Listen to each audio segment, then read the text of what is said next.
Hey guys, welcome back to the blog. Today is Tuesday, and it is a beautiful day outside, but honestly, I haven't seen the sun because I've been glued to my screen trying to process this insane soap news. I am running on 3 cups of coffee and 0 sleep, so bear with me here. Let's just dive right into this mess because my brain is melting and we have so much to talk about today. So, Luna Nozawa is officially back on the Bold and the Beautiful. I repeat, Luna is alive, and she is back in Los Angeles. Honestly, I don't even know where to begin with this because my head is spinning so fast it might pop off. We all saw the rumors back in July, right? The rumors that she faked her death and was hiding out somewhere having Will Spencer's baby. But a part of me was like, no way, the writers wouldn't actually go there. It's too dark, it's too crazy. But they did. They really, really did. She is back and she brought a massive, show-altering bombshell with her. Let's rewind a bit because we need to talk about how insane this entire timeline is and how we even got here. Remember the dark and stormy night, the epic prison escape. Luna running out into the road in the pouring rain and supposedly getting flattened by a car. We all thought that was the end of the line for the serial killer. Ding dong, the witch is dead, right? Wrong. So wrong. In classic soap opera fashion, if there's no body, or even if there is a body, nobody is ever really dead. Fans on social media have been screaming about this for weeks, posting theories and analyzing every little clue, and honestly, you guys were right. Give yourselves a massive pat on the back because you called it. But she didn't just come back from the dead to say hello and cause a little bit of trouble. No, that would be way too simple for this show. She came back with a baby, a literal human child. And yes, it is Will Spencer's baby. I can't even. I am sitting here staring at my notes and I am just baffled. She secretly gave birth to this child while she was in hiding all these months. The timeline actually makes perfect sense if you think about it, which is the scariest part. Back in October 2025, she drugged Will's drink. He was so out of it, he thought he was sleeping with his girlfriend. It was awful. Just a really dark, disturbing storyline that made a lot of us uncomfortable. Will was traumatized, and then Luna got locked up, and we thought the chapter was closed. But Luna was carrying a secret this whole time.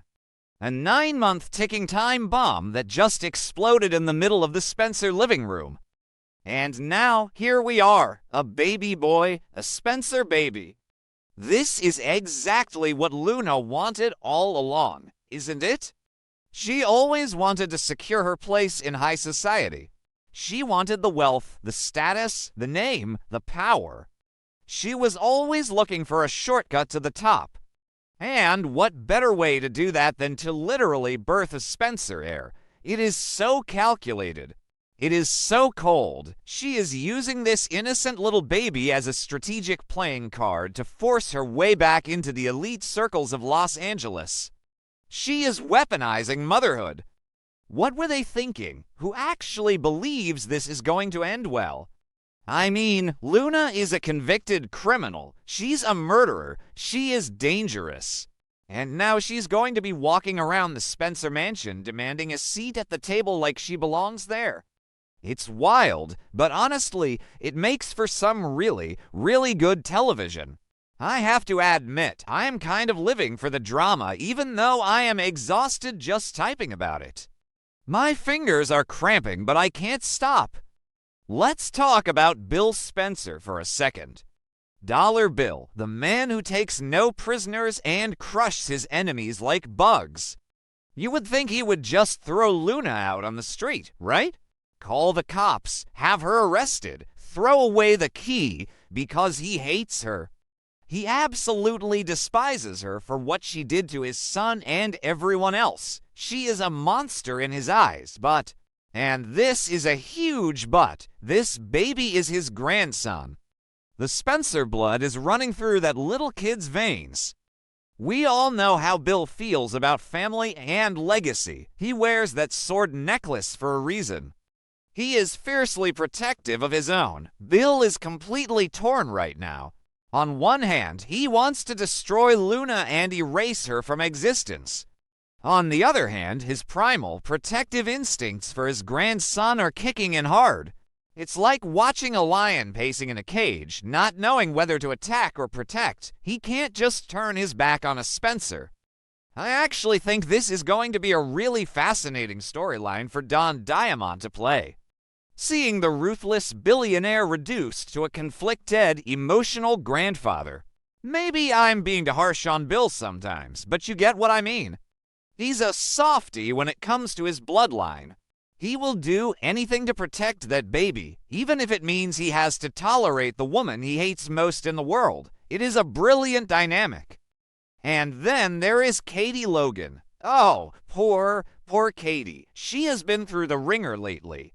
Between the corporate war with Forrester Creations, Brooke literally disowning her and shattering the Logan sisterhood and will spiraling completely out of control. Katie is just barely holding it together. She is hanging on by a thread, and now Luna shows up with a baby. Katie is terrified. She is absolutely horrified. Katie knows that this child, or rather the mother of this child, is going to be a disaster for Will. She sees right through Luna's fake smiles and demands. She knows Luna is just using the baby as a seed of destruction. A way to infect the Spencer family from the inside out. I can already see Katie going full mama bear. She is going to fight Luna tooth and nail. She will not let that woman ruin her son's life any more than she already has. But it's complicated, right? Because Katie is also a grandmother now. She has to balance her deep, burning hatred for Luna with her natural love for Will's child. It's a messy, messy situation. A total nightmare for a woman who just wants her family to be safe and happy. Katie is going to be losing a lot of sleep over this, and honestly, so am I. So what about Will? The guy has been a complete and utter wreck. A few episodes ago, he was getting into physical brawls at the bikini bar. He punched R.J. Forrester. He accidentally knocked out Eric Forrester and gave him a severe black eye. He got arrested for assault. He has been drinking way too much and spiraling into a deep, dark depression. He has been pushing everyone away and just generally destroying his own life. And he has been dealing with Melissa Dillon trying to sink her claws into him while he was vulnerable. Dillon took advantage of his drunken state to sleep with him, and now she is bragging about it to everyone like it's some grand prize. Will is drowning in guilt and regret over that one-night stand. And right in the middle of this massive downward spiral, Luna walks in with a baby. Now, Will is a father to a child he never asked for, with a woman who literally drugged and assaulted him. The psychological trauma of that is it's heavy. It is so incredibly heavy. The writers are really piling it on this kid. He is trapped. He is completely trapped between his natural responsibility as a father and the absolute horror of being tied to a serial killer for the rest of his life. How is he supposed to co-parent with a psychopath? How is he supposed to look at this baby and not see the trauma of what Luna did to him? It is an impossible situation. Will is a good guy at heart, despite his recent mistakes, and he is going to want to do the right thing for his son. But doing the right thing means letting Luna back into his life, and that is a terrifying prospect. And speaking of being trapped and devastated, we have to talk about Electra Forrester. My heart actually breaks for her. I know she has been a little much lately. Okay, that sounded dramatic, but you get what I mean. She was being super possessive and hypocritical about the corporate secrets, acting like a mini Thomas Forrester. She dumped Will because of the violence and the secrets. She threw her necklace at him and walked out of the beach house for good. But Electra is completely devastated by this news. Seeing Will stuck in this impossible situation is tearing her apart. She still loves him. We all know she still loves him, even if she is trying to move on with RJ. She is watching the man she loves get dragged down into this dark abyss with Luna, and she can't do anything to save him. She is just standing on the sidelines watching a slow-motion car crash. Will is caught between his new reality as a father and his lingering, desperate love for Electra. It is tragic. It really is. Electra is watching Will be forced into a family unit with a monster. Will Electra stand by him, or will this push her even further into RJ's arms? RJ has been waiting in the wings, playing the supportive good guy, kissing her and comforting her. But this baby drama might be the final nail in the coffin for Will and Electra. I just don't see how they come back from this. A baby is forever. And Luna is going to make sure she is a constant thorn in their side. Because Luna has made her demands very, very clear. She is not going anywhere. She planted her feet in the Spencer living room and declared that she will not leave until her son gets the recognition he deserves. And by recognition, she means money. She means an inheritance. She means a piece of the Spencer empire. She is demanding that her son be treated like a true Spencer heir, equal to Liam, Wyatt, and Will. Can you imagine the boardroom meetings? Luna trying to dictate terms to Bill Spencer. It is going to be explosive. She is holding this baby hostage, essentially using him to extort the family. It is despicable, but it is peak soap opera villainy. She knows exactly what she is doing. She knows that Bill and Katie won't let a Spencer child grow up in poverty or away from the family, so she is using their own morals against them. It is twisted genius.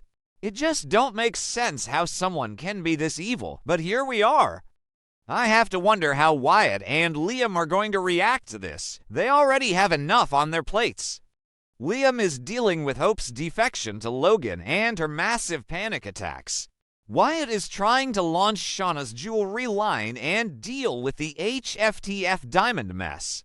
Now they have a surprise nephew and a serial killer sister-in-law. The holiday dinners at the Spencer mansion are going to be incredibly awkward from now on. And what about Melissa Dillon? This is a fun little side thought. Dillon has been scheming so hard to get her hands on Will and the Spencer fortune. She didn't care if she lost her job at Forrester. She just wanted to lock down Will. But now Luna is back, and Luna is the ultimate gold digger. Luna actually has a Spencer baby. Dillon is going to be furious that someone else beat her to the punch. I would actually love to see a villain versus villain showdown between Luna and Dillon. That would be hilarious. Let's talk about the history of Spencer heirs for a second. Bill has always been obsessed with his legacy. Remember when he found out about Wyatt? Remember the lengths he went to for Liam? Bill is a man who defines himself by his offspring. So Luna presenting him with a new grandson is hitting him right in his Achilles heel. He is a master manipulator, but Luna just outplayed him. She found the one weakness he has, and she exploited it perfectly. And let's look at Will's history. He was the golden child, the product of Bill and Katie's great love story. He was supposed to be the one who got it right, but lately he has been a disaster. The violence, the drinking, the lying to Electra about the corporate secrets. And now this. Will is facing a massive crisis of identity. Is he the good guy Katie raised, or is he turning into a ruthless Spencer like his dad? Having a child with Luna is going to force him to grow up real fast, but it might also push him completely over the edge. And Electra, she is a Forrester. She has that Forrester pride. She couldn't handle Will lying to her about Hope and Logan. She couldn't handle him punching her grandfather. So, how could she ever handle him being tied to a murderer? She can't. That's the tragic part. She is watching the love of her life slip away, and she is powerless to stop it. RJ is right there, offering her a safe, drama-free alternative. But we all know RJ doesn't have the same fire that Will does. Electra is going to be torn for a long time. Let's also talk about the legal side of things. Luna is a fugitive. She broke out of prison. How is she just standing in the Spencer living room making demands? Shouldn't someone be calling Chief Baker? But that's the thing about Bill Spencer. He has judges and cops in his pocket. If he wants to keep Luna out of prison so he can have access to his grandson, he will find a way. He will bribe whoever he needs to bribe, which is going to make Katie even more furious because she wants Luna locked up forever. The legal gymnastics are going to be ridiculous, but we just have to suspend our disbelief. Zooming out for a second, this fits the show's usual style of bringing villains back from the dead just when everyone thought it was safe. We have seen it with Sheila a million times. But this storyline feels different because of the baby. A baby changes everything. It anchors the villain to the canvas in a permanent way. You can't just send Luna to jail again without dealing with the custody of the child. It forces the characters to interact with her on a daily basis. It forces Bill to negotiate with a terrorist, basically. It is a brilliant narrative engine that is going to generate story for years to come. I mean, think about the custody battles. Think about the kidnapping plots. It writes itself. Okay, now I am really rambling, but that's what happens when you drink this much coffee and watch this much daytime television. I just can't get over the audacity of Luna Nozawa. She really did it. She played the long game and she won, at least for now. But Katie Logan is not someone you want to mess with when it comes to her son. This is going to be the ultimate showdown, the ruthless gold digger versus the fiercely protective mother. Honestly, I am exhausted. This show is moving at 1,000,000 miles an hour right now. We have the corporate war between Logan and Forrester, the family feud, Brooke losing her mind and disowning people left and right, Steffy plotting revenge, and now Luna's return. I need a nap. I need a long vacation. But I will be glued to my screen tomorrow because I have to see Bill Spencer yell at Luna. It is going to be television gold. I can already hear the yelling. It is going to be great. Let me know what you guys think in the comments. Are you Team Luna or Team Katie? Because this war is just getting started, and I have a feeling it is going to get a lot uglier before it gets better. Stay tuned, you guys, because things are about to get absolutely crazy.